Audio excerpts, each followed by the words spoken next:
أعوذ بالله من الشيطان الرجيم فما أوتيتم من شيء فمتاع الحياة الدنيا وما عند الله خير وأبقى للذين آمنوا وعلى ربهم يتوكلون والذين يجتنبون كبائر الإثم والفواحش وإذا ما غضبوا هم يغفرون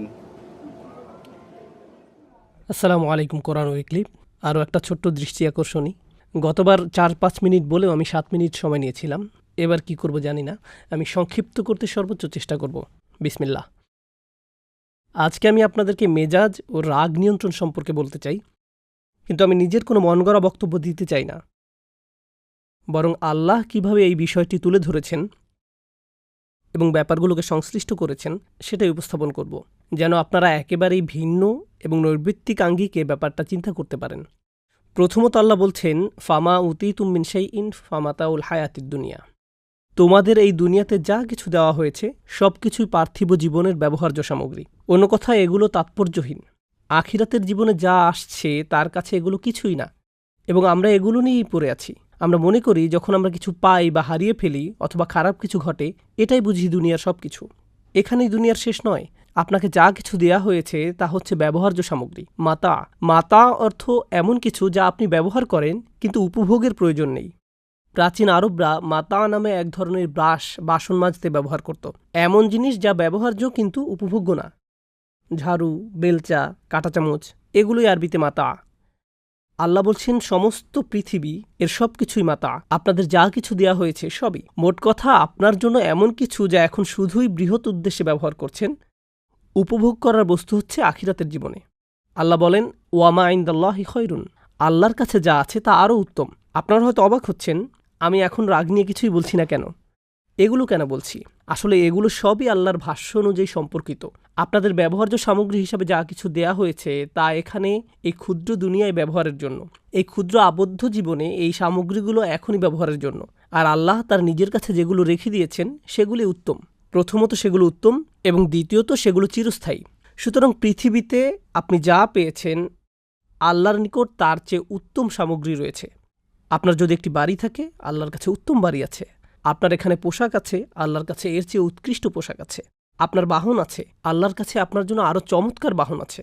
আপনার যদি যৌবন, স্বাস্থ্য, শক্তি বা সামর্থ্য থাকে, আল্লাহ আপনাকে এগুলোর চেয়েও উত্তম কিছু দিবেন। আপনার যে সঙ্গী আছে, আল্লাহ আপনাকে আরও উত্তম সঙ্গী দেবেন। আল্লাহর কাছে আপনার জন্য যা কিছু রয়েছে সবগুলোই আরও উৎকৃষ্ট। সুতরাং দুনিয়ার এই জিনিসগুলোতে জড়িয়ে যাবেন না, এবং মনে রাখবেন জিনিসগুলো যতই বড় হোক না কেন, আল্লাহর কাছে আপনার জন্য যা আছে তা এর চেয়ে উত্তম। তিনি বলছেন আবকা, তুলনামূলকভাবে আরও দীর্ঘস্থায়ী। অন্য কথায় আপনার এখন যা আছে তা ক্ষণস্থায়ী। আপনার একটা বাড়ি আছে, ক্ষয়প্রাপ্ত হওয়া শুরু করবে। আপনার স্বাস্থ্য ভালো, তা নষ্ট হয়ে যাবে। আপনি শক্তিশালী, একসময় দুর্বল হয়ে যাবেন। আপনার সুন্দর গাড়ি আছে, একসময় সমস্যা দেখা দেবে। আপনার বন্ধু আছে, হারিয়ে যাবে, অন্য শহরে চলে যাবে, কিংবা জীবিকার তাগিদে অন্যত্র চলে যাবে। এই জীবনে আপনার যাই হোক না কেন, কোনোটাই চিরস্থায়ী নয়। এই কারণে আল্লাহ বলেন, তুমি কি এমন কিছুর জন্য চেষ্টা করবে না যা উত্তম এবং চিরস্থায়ী? خير وأبقى কিন্তু এটা কাদের জন্য? যারা আসলেই মুমিন। আল্লাহ যখন মুমিন সম্বোধন করেন তখন শুধু সাধারণভাবে বিশ্বাসী বোঝায় না, যদিও এটাও অন্তর্ভুক্ত। এটা ওই আয়াতের জন্যই, যারা আসলেই বিশ্বাস করে যে দুনিয়ার এই সামগ্রীগুলো পরবর্তী জীবনের কাছে কিছুই না। এটা তাদের জন্যই। وعلى ربهم يتوكلون তারা প্রচণ্ডভাবে বিশ্বাস করে, তারা প্রচণ্ডভাবে তাদের প্রভুর উপর বিশ্বাস রাখে। এর মানে হলো, এটা প্রকৃত অর্থেই বিশ্বাস করতে হলে আপনাকে আল্লাহর উপর অগাধ বিশ্বাস স্থাপন করতে হবে যে তিনি পরবর্তী জীবনে আপনাকে এমন কিছু দেওয়ার প্রতিশ্রুতি দিয়েছেন যা আপনি কখনোই দেখেননি, এমনকি গন্ধও নেননি, শুধু শুনেছেন। তার কথার উপর বিশ্বাস করাই যথেষ্ট, শুধুই বিশ্বাসের প্রয়োজন। তিনি বলছেন তাদের জন্য যা তারা পরবর্তী জীবনে পাবে তা উত্তম এবং চিরস্থায়ী, কিন্তু এর বিশ্বাস ও আল্লাহর উপর ভরসা থাকা লাগবে। এরপর তিনি বলেন, ওয়াল্লাযীনা ইয়াজতানিবুনা কাবাইরাল ইসমি।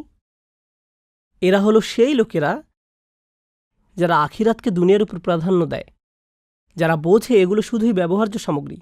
তারা কবিরা গুনাহ থেকে বিরত থাকে। এখানে আরেকটা ব্যাপার চলে আসে, সগীরা ও কবিরা গুনাহ। আপনার প্রধান কাজ হলো কবিরা গুনাহ থেকে দূরে থাকা। আপনি যখন কবিরা গুনাহ করেন, আপনি বলতেই থাকেন, ওহ আমার ছোটোখাটো গুনাহ করা উচিত না। আপনি আসলে বড় গুনাহ থেকে বিরত থাকতে চাচ্ছেন। কাবা ইরাল ইসম। পরে তিনি সুনির্দিষ্টভাবে বলছেন ওয়াল ফাওয়াহিশ, সব ধরনের বেহায়াপনা। এটা বেহায়াপনা নিয়ে বক্তব্য নয়, রাগ নিয়ন্ত্রণ নিয়ে। অথচ এখন পর্যন্ত আমি রাগ নিয়ন্ত্রণ নিয়ে কিছুই বলছি না। আল্লাহ বলছেন কবিরা গুনাহসমূহ থেকে দূরে থাকা এবং দূরে থাকো সব ধরনের কঠোরতা, অভদ্রতা আর নির্লজ্জতা হতে। এরপর তিনি বলেন ওয়া ইদা মা গাদিবুহুম ইয়াগফিরুন, যখন তারা রেগে যায়। আমি এখনও বাক্যটা শেষ করিনি, কিন্তু এখন তিনি রাগ শব্দটি এনেছেন। দেখলেন কোথায় রাগ শব্দটি আনলেন? প্রথমে তিনি বললেন এই দুনিয়ায় আখিরাতের তুলনায় কিছুই না, কারণ এই দুনিয়া যদি সব হয়, ভুল কিছু হলেই আপনি রেগে যাবেন। কিন্তু এই দুনিয়া যদি আখিরাতের তুলনায় কিছুই না হয়, তবে কিছু পেলে বা হারালে অথবা ভুল হলে আপনার কাছে খুব বড় কিছু মনে হবে না। আপনি বলতে পারেন ইন্না লিল্লাহি ওয়া ইন্না ইলাইহি রাজিউন, নিঃসন্দেহে আমরা আল্লাহর কাছ থেকে এসেছি এবং আল্লাহর কাছেই ফিরে যাব। মোট কথা আপনি সহজেই শান্ত থাকতে পারবেন। এটা ঘটবে যখন আপনি আত্মস্থ করবেন প্রথম শিক্ষাটি। দ্বিতীয় বিষয়টি হলো আল্লাহ যেমনটি বলছেন বড় গুনাহ থেকে বিরত থাকা, তিনি বিশেষভাবে এটিকে উল্লেখ করেছেন সব ধরনের নির্লজ্জতা। নির্লজ্জতা কি? আপনার উত্তেজনা এবং আবেগকে নিয়ন্ত্রণের অক্ষমতা। আপনি উত্তেজিত হলেন, তা প্রকাশ করে ফেললেন। আপনার কোনো কিছু দেখার তাড়না জাগলো, আপনি বিরত না থেকে তাকিয়ে থাকলেন। আপনার কোনো জায়গায় যাওয়ার জিদ চাপলো, আপনি না পেরে চলে গেলেন। আপনার কারোর সাথে যোগাযোগ করার তাড়না জাগলো, আপনি বিরত থাকলেন না। এটা আল্লাহকে অখুশি করবে কিনা তা আপনার মাথায় এলো না। আপনি পারলেন না এই তাড়নাগুলো নিয়ন্ত্রণ করতে। আপনি যদি এই তাড়না ও আবেগগুলোর উপর নিয়ন্ত্রণ হারিয়ে ফেলেন, তাহলে যখন আপনি ক্ষিপ্ত হবেন তখনও আপনি নিয়ন্ত্রণহীন হয়ে পড়বেন। তাই যে ব্যক্তি নির্লজ্জ তার নিজের মেজাজের উপরও নিয়ন্ত্রণ নেই। কিন্তু যে তার লজ্জা সামনে রাখতে পারে এবং আবেগ নিয়ন্ত্রণ করতে পারে, যা কিনা আরও বেশি শক্ত, কারণ আমাদের সবারই উত্তেজনা আছে, আমাদের সব সময় তা সামনে রাখতে হয়। আপনি যদি তা পারেন, ক্ষিপ্ত হওয়া থেকে বিরত থাকা আরও সহজ হয়ে যাবে, আরও সহজ হয়ে যাবে। আল্লাহ বলেননি তারা যখন রাগান্বিত হয় তখন শান্ত হয়ে যায়, বরং তিনি বলছেন তারা যখন রেগে যায় ওয়াহুম ইয়াগফিরুন, তখন মাফ করে দেয়। এখন রেগে যাওয়ার ও শান্ত হওয়ার একটা ব্যাপার আছে, এটা খুব কঠিন। চিন্তা করুন কেউ আপনাকে খুব বিরক্ত করছে। আল্লাহ বলছেন যারা আল্লাহকে বিশ্বাস করে এবং আখিরাতকে দুনিয়ার উপর স্থান দেয়, তারা যখন খুব রাগান্বিত হয় তখন ক্ষমা করে দেয়। সুবহানাল্লাহ, সুবহানাল্লাহ। আমরা শান্ত অবস্থাতেই ক্ষমা করি না। আল্লাহ বলছেন যদি আপনি সত্যিকার অর্থে এমন মানুষে পরিণত হতে চান যারা আখিরাতকে প্রাধান্য দেয়, তাহলে রাগান্বিত অবস্থাতেও আপনার ক্ষমা করা শিখতে হবে। কি চমৎকার এক মানদণ্ড তিনি দিয়েছেন! এটা সর্বোচ্চ সামর্থ্য সম্পন্ন লোকদের জন্য। আল্লাহ আমাদেরকে সে তৌফিক দান করুন। এর পরের আয়াতে তিনি বলেন আপনি রেগে যেতে পারেন, প্রতিশোধও নিতে পারেন। جزاء سيئة سيئة مثلها। যদি আপনার সাথে খারাপ কিছু করা হয়, আপনি তা ফিরিয়ে দিতে পারেন। কেউ আপনাকে চর দিলে আপনি তাকেও চরও দিতে পারেন। এর অনুমোদন ইসলামে আছে। প্রতিশোধ ইসলামে অনুমোদিত, কিন্তু ন্যায় বিচারের স্বার্থে ব্যক্তি পর্যায়ে না হয়ে বিচার ব্যবস্থার মধ্য দিয়ে যেতে হবে, এটা ইসলাম অনুমোদিত। কিন্তু আল্লাহ বলেন আপনি যদি এখনও সুন্দরভাবে ক্ষমা করতে, ফামান আফা আও আসলাহা, এবং সম্পর্ক সুন্দরভাবে পুনঃস্থাপন করতে পারেন, শুধু রাগ দমন নয় ক্ষমা করতে পারেন, তবে কি পুরস্কার পাবেন? আমি কেন প্রতিশোধ নিব যখন আমার ক্ষমা করা উচিত? কেন আমি একটির পরিবর্তে অন্যটি নেব? তিনি বলেন ফাআজরুহু আলাল্লাহ। স্মরণ করে দেখুন, আগে তিনি বলছেন তার কাছে যা আছে তা উত্তম ও চিরস্থায়ী। এবার তিনি বলছেন আপনি যদি কাউকে ক্ষমা করতে চান, আপনার রাগ দমন করেন, এর পুরস্কার এত ব্যাপক যে এটা বর্ণনা করা সম্ভব না। শুধু এটাই বলা যায় যে তা আল্লাহর কাছে আছে। আল্লাহই আপনাকে দেখবেন, আল্লাহই আপনাকে দেখবেন। এর বর্ণনা এতই বিস্তৃত যে শুধু এটুকুই বলা যায় আল্লাহর হেফাজতে আছে আপনার পুরস্কার। সুবহানাল্লাহ।